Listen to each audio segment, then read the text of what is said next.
श्री शिवाय नमस्तुभ्यम।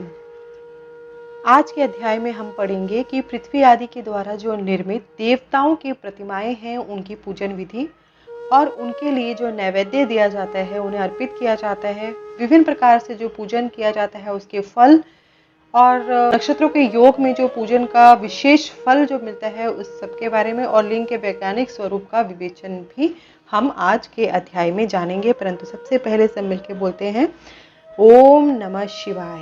श्री शिवाय नमस्तुभ्यम। ऋषियों ने कहा, साधु शिरोमणि, अब आप पार्थिव प्रतिमा की पूजा का विधान बताइए जिसे समस्त अभिष्ट वस्तुओं की प्राप्ति होती है। सूत जी बोले, महर्षियों, तुम लोगों ने बहुत उत्तम बात पूछी है। पार्थिव प्रतिमा का पूजन सदा संपूर्ण मनोरथों को देने वाला तथा दुख का तत्काल निवारण करने वाला है। मैं उसका वर्णन करता हूँ, तुम लोग इसको ध्यान देकर सुनो। पृथ्वी आदि से बनी हुई देव प्रतिमाओं का पूजन इस भूतल पर अभिष्टदायक माना गया है। निश्चय ही इसमें पुरुषों का तथा स्त्रियों का भी अधिकार है। नदी, पोखरे अथवा कुएं में प्रवेश करके पानी के भीतर से मिट्टी ले आएं, फिर गंध, चूर्ण आदि द्वारा उसका संशोधन करें और शुद्ध मंडप में रखकर उसे महीन पीसें और सानें। इसके बाद हाथ से प्रतिमा बनाएं और दूध से उसका सुंदर संस्कार करें। उस प्रतिमा में अंग प्रत्यंग अच्छी तरह प्रकट हों तथा सब प्रकार के अस्त्र शस्त्रों से संपन्न बनाई गई हो। तदनंतर उसे पद्मासन पर स्थापित करके आदर पूर्वक उसका पूजन करें। गणेश, सूर्य, विष्णु, दुर्गा और शिव की प्रतिमा का, शिव का एवं शिवलिंग का द्विज को सदा पूजन करना चाहिए। षोडशोपचार पूजन जनित फल की सिद्धि के लिए 16 उपचारों द्वारा पूजन करना चाहिए। पुष्प से प्रोक्षण तथा मंत्र पाठ पूर्वक अभिषेक करें। अगहनी के चावल से नैवेद्य तैयार करें। सारा नैवेद्य एक कुड़ लगभग पाव भर होना चाहिए। घर में पार्थिव पूजन के लिए एक कुड़ और बाहर किसी मनुष्य द्वारा स्थापित शिवलिंग के पूजन के लिए एक प्रस्त यानी सेर भर नैवेद्य तैयार करना चाहिए। ऐसा जानना चाहिए, देवताओं द्वारा स्थापित शिवलिंग के लिए 3 सेर नैवेद्य अर्पित करना उचित है और स्वयं प्रकट हुए स्वयंभू लिंग के लिए 5 सेर। ऐसा करने पर पूर्ण फल की प्राप्ति समझनी चाहिए। इस प्रकार सहस्त्रवार पूजा करने से द्विज सत्य लोक को प्राप्त कर लेता है। 12 अंगुल चौड़ा, इससे दूना और 1 अंगुल अधिक अर्थात 25 अंगुल लंबा तथा 15 अंगुल चौड़ा जो लोहे या लकड़ी का बना हुआ पात्र होता है उसे विद्वान पुरुष शिव कहते हैं। उसका 8वां भाग प्रस्थ कहलाता है और जो कुड़ के बराबर माना गया है। मनुष्य द्वारा स्थापित शिवलिंग के लिए 10 प्रस्थ, ऋषियों द्वारा स्थापित शिवलिंग के लिए 100 प्रस्थ, स्वयंभू शिवलिंग के लिए 1 सहस्त्र प्रस्थ नैवेद्य निवेदन किया जाए तथा जल, तैल आदि एवं गंध द्रव्यों की भी यथा योग्य मात्रा रखी जाए तो यह उन सब शिवलिंगों की महापूजा बताई गई है। देवता का अभिषेक करने से आत्म शुद्धि होती है। गंध से पुण्य की प्राप्ति होती है। नैवेद्य लगाने से आयु बढ़ती है और तृप्ति होती है। धूप निवेदन करने से धन की प्राप्ति होती है। दीप दिखाने से ज्ञान का उदय होता है और तांबूल समर्पण करने से भोग की उपलब्धि होती है। इसलिए स्नान आदि 6 उपचारों को यत्न पूर्वक अर्पित करें। नमस्कार और जप ये दोनों संपूर्ण अभिष्ट फल को देने वाले हैं। इसलिए भोग और मोक्ष की इच्छा रखने वाले लोगों को पूजा के अंत में सदा ही जप और नमस्कार करना चाहिए। मनुष्य को चाहिए कि वह सदा पहले मन से पूजा करके फिर उन उपचारों से करे। देवताओं की पूजा से उन देवताओं के लोकों की प्राप्ति होती है तथा उनके अवान्तर लोक में भी यथेष्ट भोग के वस्तुएं उपलब्ध होती हैं। अब मैं देव पूजा से प्राप्त होने वाले विशेष फलों का वर्णन करता हूँ। द्विजों, तुम लोग श्रद्धा पूर्वक सुनो। विघ्नराज गणेश की पूजा से भूलोक में उत्तम अभिष्ट वस्तु की प्राप्ति होती है। शुक्रवार को, श्रावण और भाद्रपद मासों के शुक्ल पक्ष की चतुर्थी को और पौष मास के शतभिषा नक्षत्र के आने पर विधि पूर्वक गणेश जी की पूजा करनी चाहिए। 100 या सहस्त्र दिनों में 100 या सहस्त्र बार पूजा करें। देवता और अग्नि में श्रद्धा रखते हुए किया जाने वाला उनका नित्य पूजन मनुष्यों को पुत्र एवं अभीष्ट वस्तु प्रदान करता है। वह समस्त पापों का शमन तथा भिन्न भिन्न दुष्कर्मों का विनाश करने वाला है। विभिन्न वारों में की हुई शिव आदि की पूजा को आत्म शुद्धि प्रदान करने वाली समझना चाहिए। वार या दिन, तिथि, नक्षत्र और योगों का आधार है, समस्त कामनाओं को देने वाला है।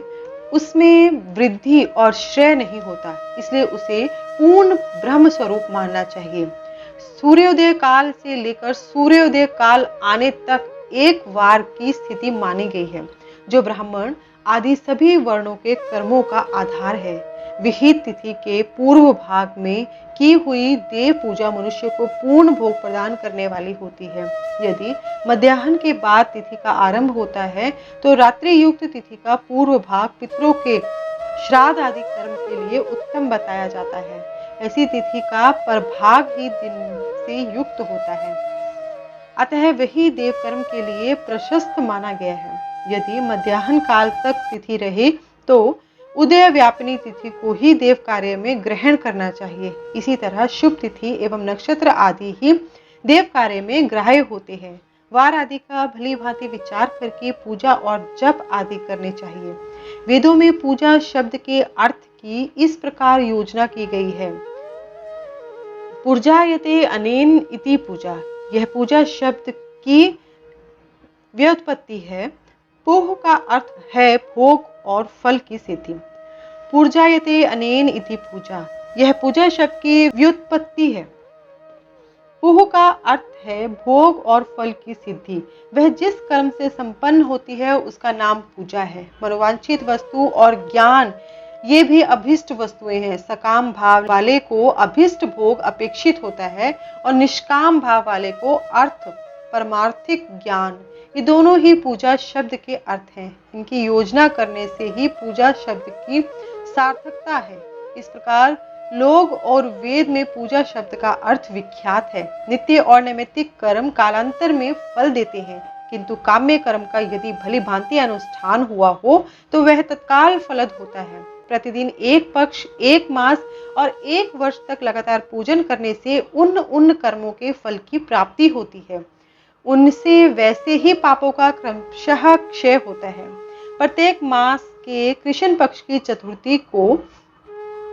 चतुर्थी तिथि को ही गणपति की पूजा एक पक्ष के पापों का नाश करने वाली और एक पक्ष तक उत्तम भोग देने वाली, फल देने वाली होती है। चैत्र मास में चतुर्थी को की हुई पूजा एक मास तक किए हुए पूजन का फल देने वाली होती है।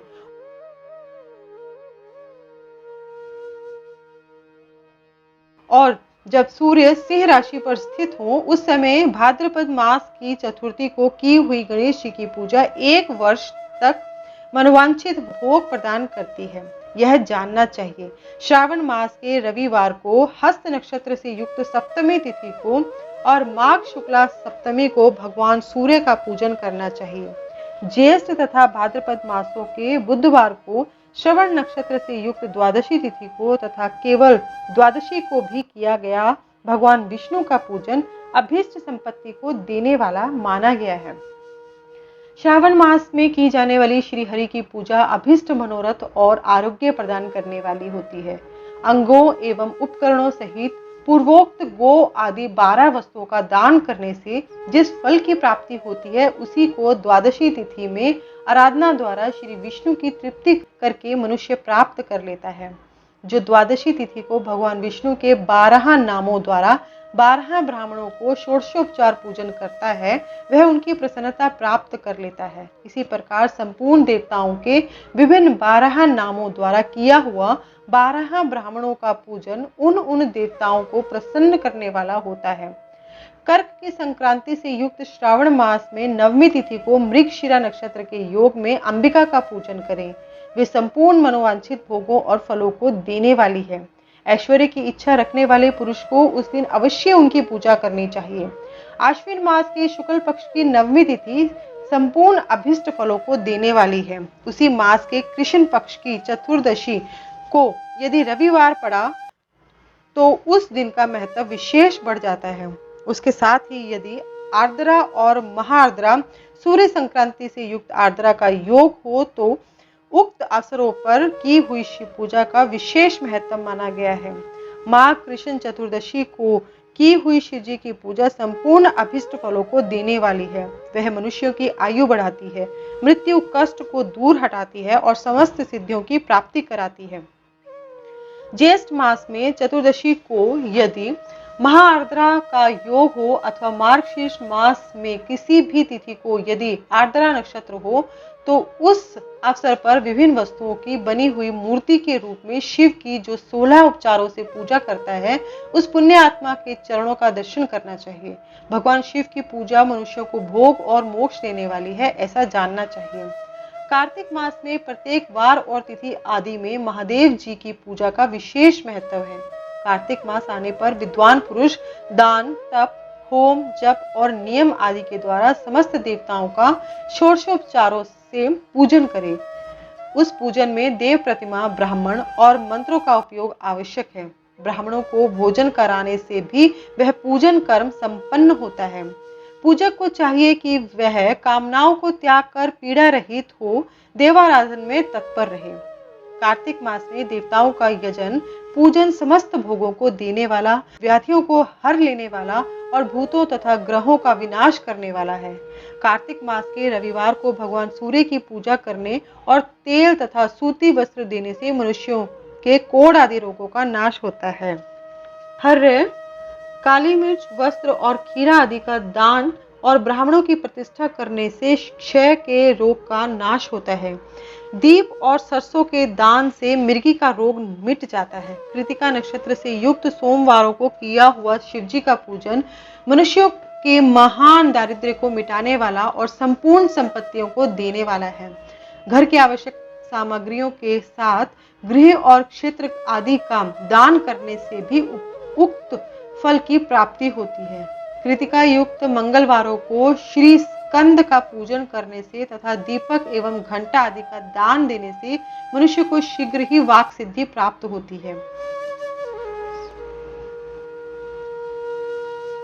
उनके मुंह से निकली हुई हर बात सत्य होती है। कृतिका युक्त बुधवारों को किया हुआ श्री विष्णु का यजन तथा दही भात का दान मनुष्य को उत्तम संतान की प्राप्ति कराने वाला होता है।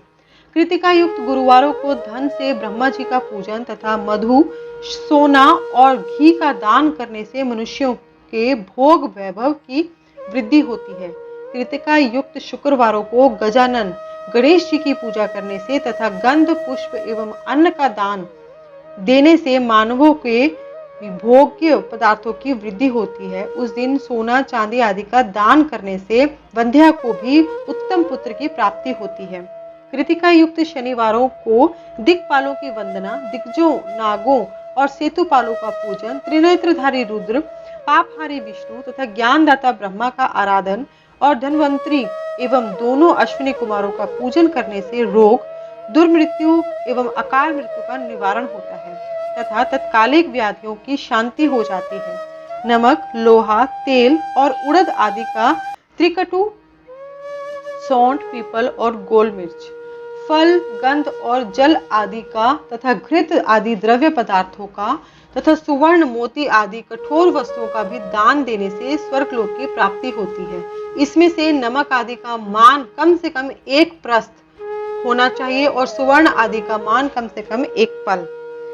धन की संक्रांति से युक्त पौष मास में उष काल में शिव आदि समस्त देवताओं का पूजन क्रमशः समस्त सिद्धियों की प्राप्ति कराने वाला होता है। इस पूजन में अगहनी के चावल से तैयार किए हुए हविष्य का नैवेद्य उत्तम बताया गया है।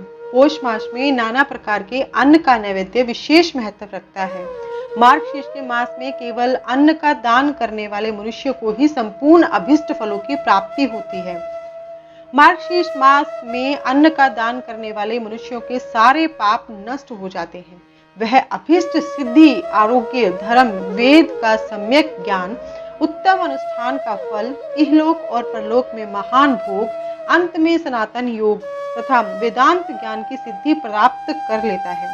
जो भोग की इच्छा रखने वाला है वह मनुष्य मार्गशीर्ष मास आने पर कम से कम 3 दिन भी उषः काल में अवश्य देवताओं का पूजन करे और पौष मास को पूजन से खाली न जाने दे।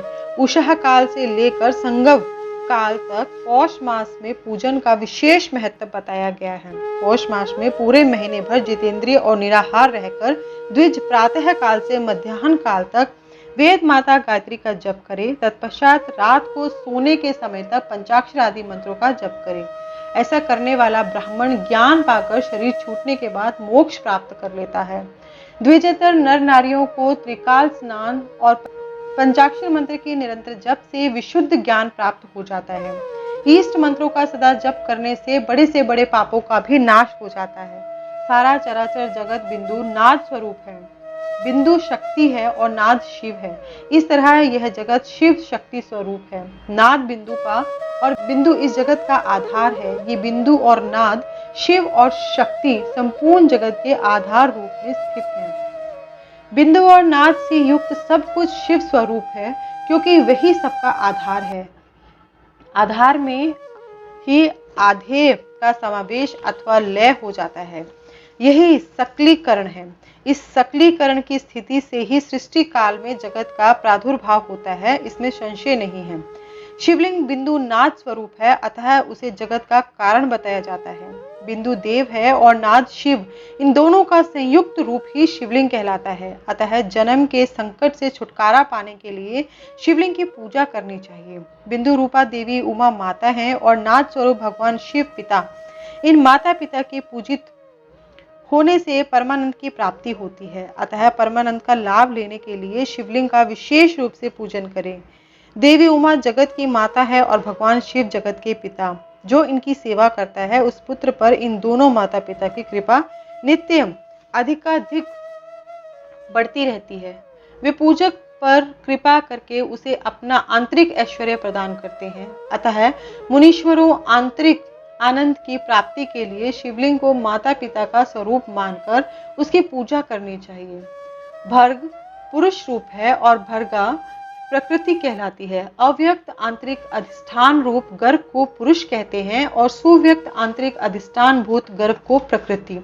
पुरुष आदि गर्भ है, वह प्रकृति रूप गर्भ से युक्त होने के कारण गर्भवान है, क्योंकि वही प्रकृति का जनक है। प्रकृति में जो पुरुष का संयोग होता है, यही पुरुष से उसका प्रथम जन्म कहलाता है।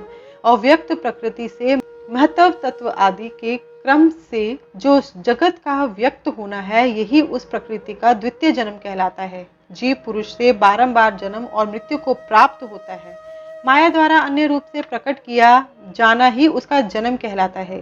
जीव का शरीर जन्म काल से ही जीर्ण होने लगता है, इसलिए उसे जीव संज्ञा दी गई है। जो जन्म लेता है और विविध पाशों द्वारा तनाव में पड़ा रहता है, उसका नाम जीव है। जन्म और बंधन जीव शब्द का अर्थ ही है। अतः जन्म मृत्यु रूपी बंधन की निवृत्ति के लिए जन्म के अधिष्ठान भूत मातृ पितृ स्वरूप शिवलिंग का पूजन करना चाहिए। गाय का दूध, गाय का दही और गाय का घी, इन तीनों को पूजन के लिए शहद और शक्कर के साथ पृथक पृथक भी रखें और इन सबको मिलाकर सम्मिलित रूप में पंचामृत भी तैयार किया जा सकता है। इसके द्वारा शिवलिंग का अभिषेक एवं स्नान कराएं। फिर गाय के दूध और अन्न के मेल से नैवेद्य तैयार करके प्रणव मंत्र के उच्चारण पूर्वक उसे भगवान शिव को अर्पित करें। संपूर्ण प्रणव को ध्वनि लिंग कहते हैं। स्वयंभू लिंग नाद स्वरूप होने के कारण नाद लिंग कहा गया है। यंत्र या अर्घा बिंदु स्वरूप होने के कारण बिंदु लिंग के रूप में विख्यात है। उसमें अचल रूप से प्रतिष्ठित जो शिवलिंग है वह मकार स्वरूप है, इसलिए मकार लिंग कहलाता है। सवारी निकालने आदि के लिए जो चरलिंग होता है उसे उकार स्वरूप होने से उकार लिंग कहा गया है। तथा पूजा की दीक्षा देने वाले जो गुरु या आचार्य हैं, उनका विग्रह आकार का प्रतीक होने से आकार लिंग माना गया है। इस प्रकार अकार, उकार, मकार, बिंदु, नाद और ध्वनि के रूप में लिंग के 6 भेद हैं। इन 6 लिंगों की नित्य पूजा करने से साधक जीवन मुक्त हो जाता है, इसमें संशय नहीं है। इसी के साथ शिव पुराण की पहला विद्वेश्वर संहिता का 16वां अध्याय समाप्त होता है। नमः शिवाय।